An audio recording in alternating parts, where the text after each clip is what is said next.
उत्तर भारत की film city के नाम से मशहूर नोएडा स्थित मारवा स्टूडियो में 8th राइटर्स मीट 2023 साहित्य, लेखन और चुनौतियां पर परिचर्चा का आयोजन किया गया। दीप प्रज्वलन और गणेश वंदना के साथ कार्यक्रम की शुरुआत की गई। इसमें doctor Sandeep Marwah, chancellor of the university of media and arts, president ICMEI, Diwakar Goyal, प्रसिद्ध लेखक देवदत्त शर्मा, IAS पूर्व अध्यक्ष Noida, Poonam Bhatia, Dinesh Upadhyay, Kumar Rakesh, Sushil Bharti, secretary writers association of India ने अपनी गरिमामय उपस्थिति दर्ज कराई। कार्यक्रम में उपस्थित अतिथिगण को पुस्तक भेंट कर स्वागत किया गया। बता दें कि इस परिचर्चा का उद्देश्य लेखक को किन किन चुनौतियों का सामना करना पड़ता है, शब्दों का किस तरह से चयन करना चाहिए, पुस्तक विमोचन से पहले किन किन बातों पर ध्यान देना चाहिए, इन विषयों पर बातचीत की गई। Doctor Sandeep Marwah, chancellor of the university of media and arts, president ICMEI ने सभी लोगों का शुक्रिया अदा किया और कहा, जहां ना पहुंचे रवि वहां पहुंचे कवि। जो कुछ भी लिखा जाता है उसकी विषय वस्तु, उसका कलेवर लेखक को समाज से ही प्राप्त होता है।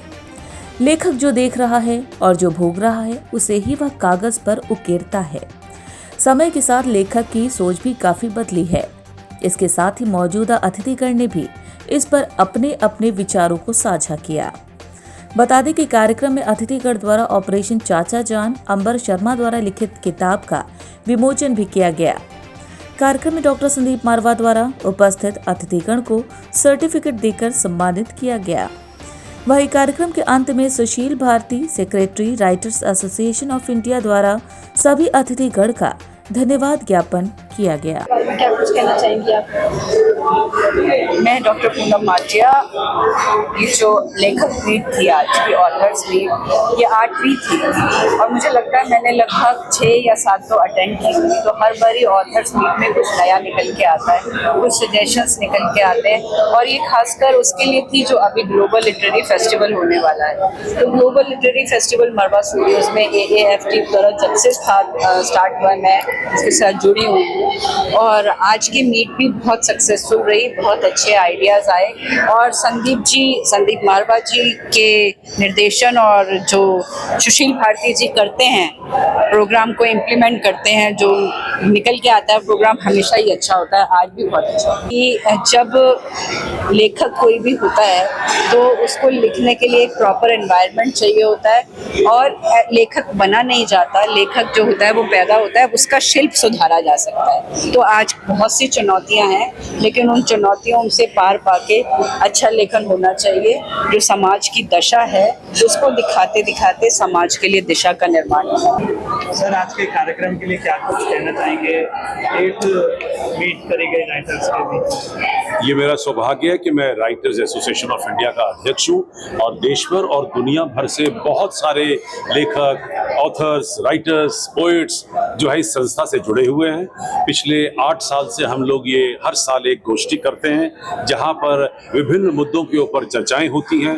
राइटर्स की क्या क्या प्रॉब्लम्स हैं, राइटिंग की क्या क्या प्रॉब्लम है, बदलती हुई भाषाओं की क्या वजह हैं, ये सारी इस बातें विभिन्न क्षेत्रों से जुड़े हुए अलग अलग राइटरों के मुंह से सुनाई देती हैं और उसके साथ हमारे पास एक बहुत सारा ऐसा मैटर एकत्र हो जाता है जिसको लेकर हम लोग अपने अगले ग्लोबल लिटरेरी फेस्टिवल की तैयारी में जुट जाते हैं। 9वां ग्लोबल लिटरेरी फेस्टिवल सितंबर एंड में हमने तय किया है और जिसकी तैयारी इसी राइटर एसोसिएशन ऑफ इंडिया की चर्चा से शुरू होती है। बहुत अच्छे सुझाव आए, उन तमाम सुझावों को हमने नोट किया है और आने वाले दिनों के अंदर हम लोग उनका पूरा इस्तेमाल करेंगे। सबसे बड़ा सुझाव तो ये भी आया कि जो हम हर साल एक इतनी बड़ी राष्ट्रीय गोष्ठी करते हैं वो क्वार्टरली होनी चाहिए, हर 3 महीने के बाद होनी चाहिए, ताकि हम लोग ज़्यादा से ज़्यादा राइटर्स को इसमें इन्वॉल्व कर सकें। साल का ज़रूरी बात है कि एक दिन जो है वो सबको नहीं भा सकता। अगर यही बात साल में 4 दफ़ा अलग अलग डेटों पे चर्चाएं चलेंगी तो बहुत सारे लोग उन तारीखों के ऊपर समय निकाल कर यहाँ तक पहुंचेंगे। तो इसको सुझाव को भी हमने ले लिया है। आने वाले दिनों में अब हो सकता है कि हर 3 महीने के बाद ही राइटर्स मीट हुआ करेगी। ग्लोबल फेस्टिवल जो लिटरेचर का हम लोग करते हैं, जबकि उसको आज सारी दुनिया पहचानती है, और ये बात मैंने इसी मंच से आज लोगों तक पहुंचाने की कोशिश की कि तकरीबन 70 मुल्कों के देशों ने हमें अपना कल्चर एम्बेसडर नियुक्त किया है। और इस बार ग्लोबल लिटरेरी फेस्टिवल में ये तमाम 70 देश डायरेक्टली या इनडायरेक्टली हमारे साथ फिर से एक बार भाग लेंगे, और जो हर साल बढ़ता चला जा रहा है। पिछले साल अगर ये 50 थे तो इस साल एक साल में 20 देश और हमारे साथ जुड़े हैं। तो मैं समझता हूँ कि अपने आप में ही ग्लोबल लिटरेरी फेस्टिवल एक बहुत बड़ा भव्य मेला होने वाला है। I am Dr. Diwakar Goyal. I am chairman of Aero Academy of Aviation Science and Management. Besides that, I am a writer and a poet also. It was a nice occasion to have this kind of meeting association where Dr. Sandeep Marwa has made a great effort to have all the writers here. And I think his message goes very well and to the large sector of society that how to encourage the writers. And today's seminar, you see a lot of new ideas have come, like to join the publishers also, how to promote the books also, how to have the Hindi also across the country.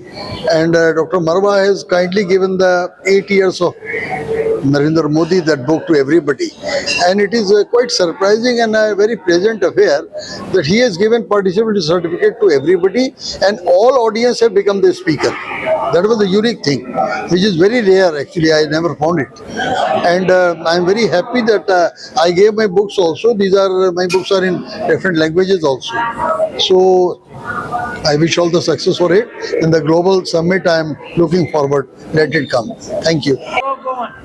Sir, आज के कार्यक्रम के बारे में क्या कुछ कहना चाहिए? साहित्य के विषय को लेकर के नोएडा के अंदर फिल्म सिटी में संदीप मारवा जी के स्टूडियो में जो कार्यक्रम हुआ है, मैं उसकी प्रशंसा करता हूं। लेकिन राष्ट्र के अंदर आज सामाजिक सद्भाव, कुटुंब प्रबोधन, सामाजिक समरसता, इनका अभाव आया है।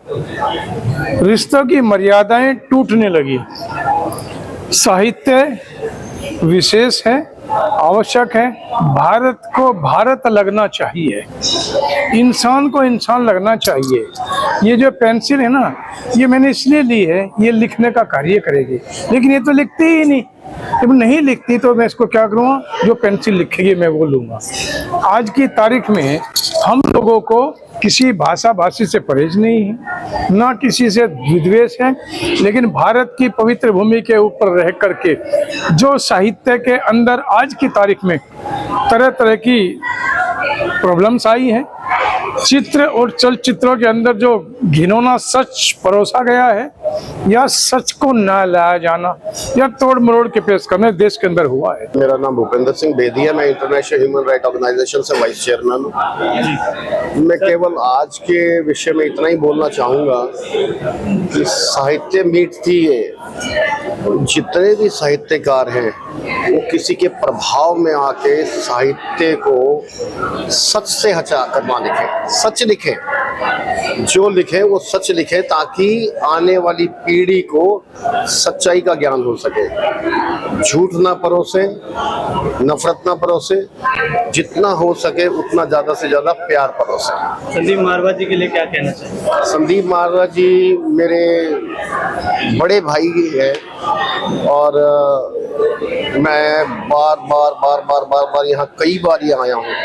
मैं उनसे एक ही गुजारिश करूँगा कि ऐसे ही लगे रहो। कोई भी किसी भी तरीके का जो अच्छा काम है वो छोड़ो मत। मेरी किताब ऑपरेशन चाचा जान का आज विमोचन हुआ, और ऑपरेशन चाचा जान जो है वो हाफिज सईद के ऊपर जो हमला हुआ था उसके ऊपर है कि किस तरीके से कौन लोग थे, कि पूरी प्लानिंग किस तरीके से हुई। कहानी शुरू होती है 2018 से बहरीन से, जहाँ पे अली बुदेश जो कि एक इंडिया का मोस्ट वांटेड गैंगस्टर है, उसकी गोल्ड शॉप से ये कहानी शुरू होती है। और इसमें फिर कैरेक्टर्स आते हैं कि कैसे TTP जो तारीख तालिबान पाकिस्तान है वो इन्वॉल्व होता है, कितना पैसा दिया गया, किस तरीके से पैसा पहुंचाया गया और कैसे पूरी प्लानिंग की गई, ये पूरी कहानी बताई जाती है ऑपरेशन चाचा जान में। क्योंकि हाफिज सईद के ऊपर $10 मिलियन का इनाम है US और UN के द्वारा, तो वो एक इनाम लेने की तरीका था और कुछ लोगों का ये था कि मुंबई 2008 में जो हमला हुआ था उसका बदला लेने का कोशिश थी। तो ये पूरी कहानी जो है सच बताती है कि किस तरीके से ये पूरी प्लानिंग हुई, और इन्वेस्टिगेट करने के साथ इसमें मैंने वो सारे साक्ष्य दिए हैं, चाहे वो किसी के पासपोर्ट की कॉपी हो, चाहे ID हो, चाहे रेंट एग्रीमेंट हो, क्योंकि जो व्यक्ति इसमें इन्वॉल्व हुआ था वो हाफिज सईद के घर तक पहुंच गया था और वहां पे उसने एक घर भी किराए पे लिया था, तो वो सारे साक्ष्य इसमें हैं।